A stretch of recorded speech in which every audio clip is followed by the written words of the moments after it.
Hello जी। आज के इस वीडियो में हम बात कर लेते हैं एक और एफएमसीजी कंपनी के बारे में। हम देख लेते हैं प्रताप स्नैक्स का क्वार्टर टू का रिजल्ट किस तरीके का रहा। अगर हम पहले समझने जाएं कि कंपनी काम क्या करती है, कौन से बिजनेस में ऑपरेट करती है, तो हमें पता चलेगा कि कंपनी स्नैकिंग प्रोडक्ट्स बनाने का काम करती है। तो जैसे हम देखते हैं कि भाई लेस के चिप्स आ रहे हैं, अंकल चिप्स के चिप्स आ रहे हैं, डोरिटोस आ रहे हैं, वो टू यम आ रहे हैं। वो सारा का सारा क्या है, वो 20 रुपए से चालू होने वाला चिप्स कैटेगरी का प्रोडक्ट है। वो एक स्नैकिंग कैटेगरी का प्रोडक्ट है। तो ये जो 20 रुपए से नीचे वाला मार्केट है, कंपनी इसमें काम करने की कोशिश करती है। और कंपनी का सिर्फ एक ही डायरेक्ट कॉम्पिटिटर है, डायरेक्ट कॉम्पिटिटर भी नहीं है, सेम इंडस्ट्री में काम कर रहे हैं, बट उनका प्रेजेंस थोड़ा सा ज्यादा ईस्ट की तरफ है। दूसरा कंपनी हमारे पास अन्नपूर्णा स्वादिष्ट। अन्नपूर्णा स्वादिष्ट भी एक ऐसा ही कंपनी है जो कोलकाता शायद चालू हुआ है या वेस्ट बंगाल से चालू हुआ है। और वो लोग वो ही 5 रुपए, 7 रुपए, 10 रुपए के आसपास के ये आपके स्नैकिंग आइटम्स बनाते हैं। प्रताप स्नैक्स भी क्या कर रहा है, वही 5 रुपए के आसपास का आइटम बना रहा है। तो चीप प्राइसिंग वाला प्रोडक्ट है, not in terms of quality, it is cheap in terms of pricing. तो सस्ता क्वालिटी, सस्ता प्राइस का ये लोग प्रोडक्ट बना के बेचते हैं। तो 5 रुपए में आपको पोटैटो चिप्स का पैकेट मिल जाएगा, नमकीन का पैकेट मिल जाएगा, आपको हम कह लें जो आपके रिंग्स आते हैं उसका पैकेट मिल जाएगा, स्टिक्स का पैकेट मिल जाएगा। मतलब जो भी स्नैकिंग वाले प्रोडक्ट्स है, वो 5 रुपए, 10 रुपए इस प्राइस रेंज में ये लोग डील करने की कोशिश करते हैं। कुछ बड़े पैक्स भी आते हैं, बट जो मेजोरिटी ऑफ द वॉल्यूम है वो आता हमारे 5 रुपए, 10 रुपए वाले पैक में से ही है। ये चीज हमने समझ ली।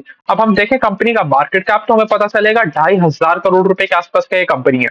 और अगर देखो, अगर हम ग्रोथ के बारे में सीधा बात करें तो ग्रोथ नहीं आ रहा है इस कंपनी का। अगर हम बात करें रेवेन्यू ग्रोथ के बारे में, तो 2% के आसपास का टॉप लाइन का ग्रोथ था। और अगर पार्ट ग्रोथ के बारे में बात करें तो पार्ट घट गया by 64% over a Y level.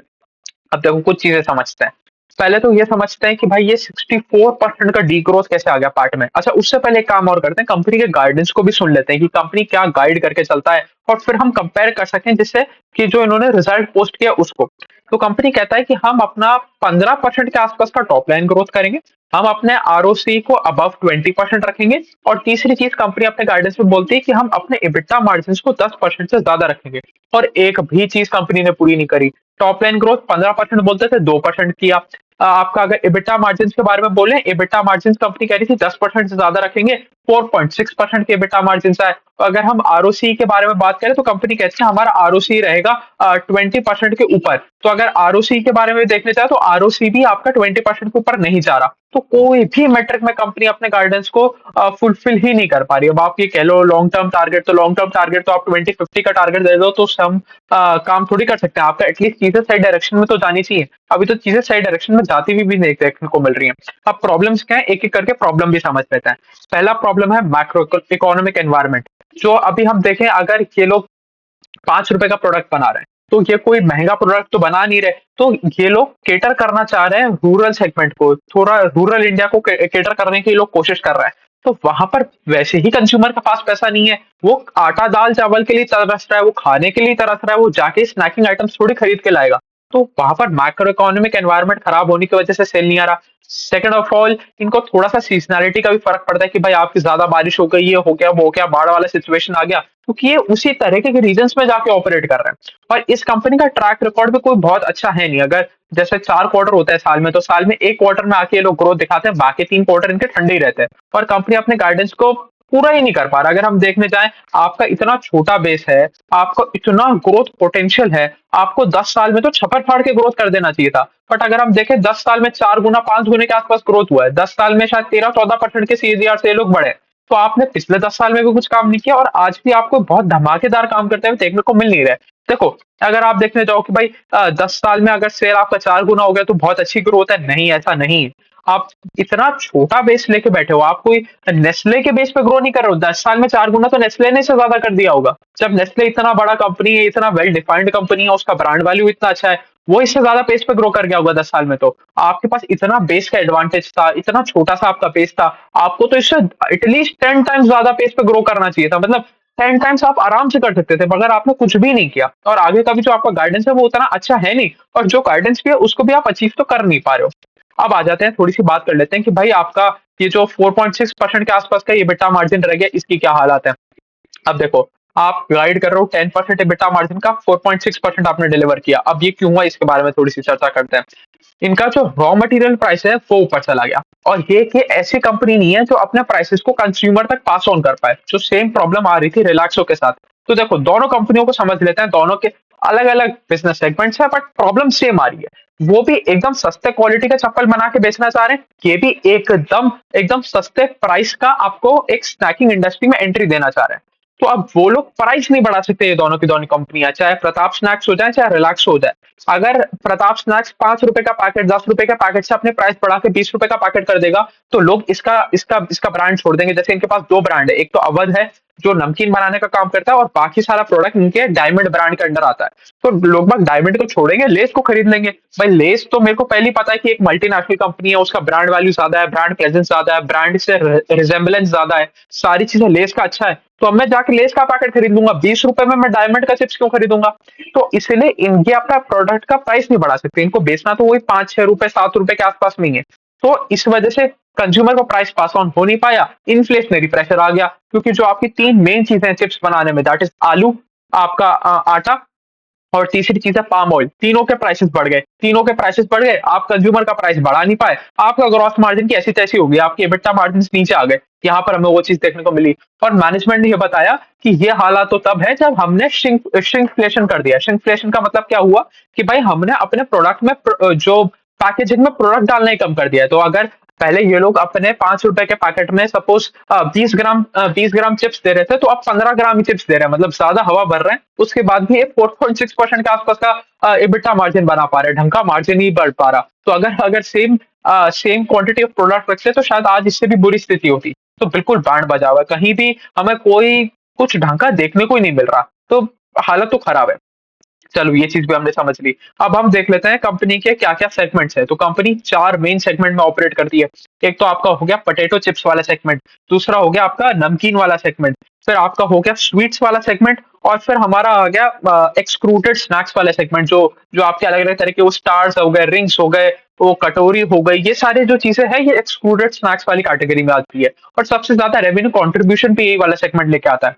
अगर हम देखें 58% of the revenue contribution comes from the excluded जो स्नैक्स सेगमेंट। अगर हम बात करें जिसमें आ जाता है रिंग्स, आ जाते हैं व्हील्स, आ जाते हैं पाइप्स, आ जाते हैं स्टिक्स, आ जाते हैं कटोरी, आ जाती है, ये जितनी भी चीजें ये 58% के आसपास का रेवेन्यू कंट्रीब्यूशन लेके आती है। फिर 23% हमारा रेवेन्यू कंट्रीब्यूशन आता है हमारे पोटैटो चिप्स वाले सेगमेंट में से, 16% आता है हमारा नमकीन वाले सेगमेंट से, और रिमेनिंग 3% आता है हमारा स्वीट्स वाले सेगमेंट में। इनका sweet segment is as good as equivalent to Bikaji का स्वीट वाला सेगमेंट, कि भाई आपका थोड़ा बहुत मतलब बीकाजी एंड ब्रिटानिया, तो दोनों का थोड़ा सा कॉम्बिनेशन है कि भाई थोड़ा पेस्ट्री टाइप कुछ निकाल दिया, केक टाइप कुछ निकाल दिया। तो जैसे वो पैकेट में वो 10 रुपए का केक आ रहा है, वो उस टाइप का कोई लोग प्रोडक्ट निकालने का कोशिश करते हैं। तो ये सारे के सारे इनके हो गए सेगमेंट्स। अब देखो थोड़ा रीजन वाइज भी समझ लेते हैं कि किस हिसाब से इनका जोग्राफिकल डिस्ट्रीब्यूशन है। 38% तो इनका रेवेन्यू आता है from the west of India, 35% आता है नॉर्थ ऑफ इंडिया से, 17% आता है ईस्ट ऑफ इंडिया से, और रिमेनिंग 9% आता है साउथ ऑफ इंडिया से। और चारों कोनों में इन्होंने बिठा के अपनी बहुत सारी मैन्युफैक्चरिंग फैसिलिटीज बिठा रखी हैं, कुछ खुद की भी हैं, कुछ थर्ड पार्टी भी हैं, जिससे इनका डिस्ट्रीब्यूशन कॉस्ट कम आए। अब आप 5 रुपए के चिप्स के पैकेट पे बहुत ज्यादा ट्रांसपोर्टेशन कॉस्ट तो दे नहीं सकते, तो आपने हर जगह अपने एक एक हब बना रखे हैं, जिससे आपका जो डिस्टेंस टुवर्ड्स सिटी कम हो जाए। आप जहां पर अपना जो प्रोडक्ट है बेचना चाह रहे हो, जहां आप भेजना चाह रहे हो, वहां से अगर आपकी मैन्युफैक्चरिंग फैसिलिटी का डिस्टेंस कम होगा, तब आपको ट्रांसपोर्टेशन कॉस्ट कम देना पड़ेगा, आप अपनी कॉस्ट को ऑप्टिमाइज कर जाओगे। तो ये काम भी इन्होंने कर रखा है। अच्छा, उसके बाद अगर हम और बात करें, और क्या बात कर सकते हैं? हाँ, मोटा-मोटी यही है। इसके अलावा एक और चीज़ हुआ कि भाई इनके पास एक सिकोया कैपिटल करके एक प्राइवेट इक्विटी इस पे इन्वेस्टेड था, 47% ऑफ द स्टेक कंपनी का ले रखा था उन लोगों ने, और वो लोग अब बेच के निकल रहे हैं, और इस सारा का सारा ट्रांसफर होगा टुवर्ड्स प्रमोटर। तो अब प्रमोटर ही सबसे बड़ा शेयर होल्डर बन जाएगा इस कंपनी में। अगर हम देखने जाएँ आज भी शायद जहाँ तक मेरे को याद आ रहा है 70% के आसपास का प्रमोटर होल्डिंग है, जिसमें सिकोया कैपिटल प्राइवेट इक्विटी घुसा हुआ है। तो ये 70% तो रहेगा, बट चेंज हो जाएगा फ्रॉम सिकोया टू प्रमोटर। कुछ मिस्टर केला करके कुछ इनके प्रमोटर हैं, उनके हाथ में सारा का सारा कंपनी का होल्डिंग चला जाएगा। मोर और लेस कहानी यही थी। मैनेजमेंट अभी भी कह रहा है भैया हमने बहुत अच्छा काम किया है, क्योंकि जिस हिसाब से क्वार्टर गया था सारी कंपनियों की बाढ़ बच गई है, बट वो हमें देखने को मिल रहा है कि भाई आप कितने पानी में हो, कि आपने पिछले 4 क्वार्टर में 1 क्वार्टर ग्रोथ दिखाई है, बाकी 3 क्वार्टर आपका भंटा डाल रहा है। और आप कहानी कर रहे हो कि हम 15% के आसपास का टॉप लाइन ग्रोथ करेंगे और 10% से ज़्यादा का हम एबिटा मार्जिन कर देंगे और कोई भी लेवल पे आप डिलीवर कर ही नहीं पा रहे हो। और इनका एक और कॉम्पिटिटर है जिसके बारे में हम आगे चल के भी बात कर लेंगे, उसके बारे में भी कर ही लेंगे। उसका नाम है अन्नपूर्णा स्वादिष्ट। अन्नपूर्णा स्वादिष्ट इससे भी शायद छोटा कंपनी है, वो तो शायद 200, 300, 400 करोड़ रुपए के आसपास की कंपनी है। वो लोग स्पेसिफिकली काम कर रहे हैं in the eastern part of the India. वो लोग स्टार्ट हुए हैं ये वेस्ट बंगाल कोलकाता वाले रीजन से, और वो लोग भी वही 5 रुपए का पैकेट बना बना के बेच रहे हैं। तो उनका भी देख लेंगे किस तरीके का रिजल्ट रहा। मोटा मोटी प्रताप स्नैक्स के लिए अभी के लिए इतना ही रखते हैं। और इसमें कोई वैल्यूएशन पे चर्चा कर रहे हैं जैसा कोई कंपनी नहीं है, जब आपका कोई ग्रोथ ही नहीं आ रहा। 2% के ग्रोथ पे आप 2 का भी पी नहीं देना चाहूंगा मैं तो आप आज ये 60 के पी पे 70 के पी पे है तो कोई मतलब ही नहीं है। अनलेस एंड अनटिल कंपनी में ग्रोथ नहीं आ रहा, उसका पी देके करोगे क्या? क्योंकि पी इज अ फंक्शन की भाई, अगर अच्छा समझते हैं, थोड़ा पी को भी डिकोड करने की कोशिश करते हैं। तो अगर आप एक कंपनी के लिए 100 का पी दे रहे हो और वो कंपनी 100 का ग्रोथ कर रही है, तो कल को जाके अगर आप उस कंपनी का शेयर खरीद लेते हो तो उसका P is in the reducing trend. वो उसने अगले साल 100 का ग्रोथ किया, आपके प्राइस से आपका पी 50 करेगा। फिर उसने 100% का ग्रोथ किया, आपका पी 25 करेगा। फिर उसने 3 साल तीसरे साल भी 100% का ग्रोथ किया, आपका पी 12.5 करेगा।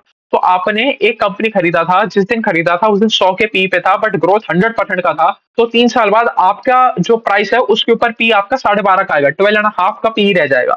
बट अगर आप एक ऐसा कंपनी खरीद लेते हो जिसका पी 50 का ही है बट ग्रोथ 0 है, तो आप 100 साल भी बैठे रहो उसका पी 50 का ही रह जाएगा। तो सबसे इंपॉर्टेंट चीज है ग्रोथ। ग्रोथ के बाद ही हम वैल्यूएशन मैट्रिक निकालेंगे कि भैया कितना पी है, कितना पी देना चाहिए, ओवर वैल्यूड है, अंडर वैल्यूड है। तो जब तक ग्रोथ ही नहीं आ रहा कंपनी में तो हम क्या ही बात करें। तो ठीक है, मोर और लेस कहानी यही थी। अच्छा, ये एक बहुत अच्छा केस स्टडी है पी एक्सपेंशन का। तो आज अगर आप जाके देख रहे हो इस कंपनी का 65 का पी दिख रहा है, शायद जहां तक अगर मैं कंफर्म करूं, सॉरी 72 का पी देखने को मिल रहा है। तो 72 के पी पे स्टॉक नहीं था। अब क्या हुआ, कंपनी का अर्निंग्स भी गायब हो गया। तो पी रेशो क्या है, प्राइस डिवाइडेड बाय अर्निंग्स। तो आपकी अर्निंग्स बहुत कम हो गई, 63% के आसपास का ईपीएस में फॉल आ गया। तो इतना ईपीएस गिर गया, इसकी वजह से पी इन्फ्लेट हो गया, पी एक्सपेंशन हो गया। ऐसा नहीं है कि ये कंपनी बहुत प्रीमियम वैल्यूएशन पे ट्रेड किया करता था।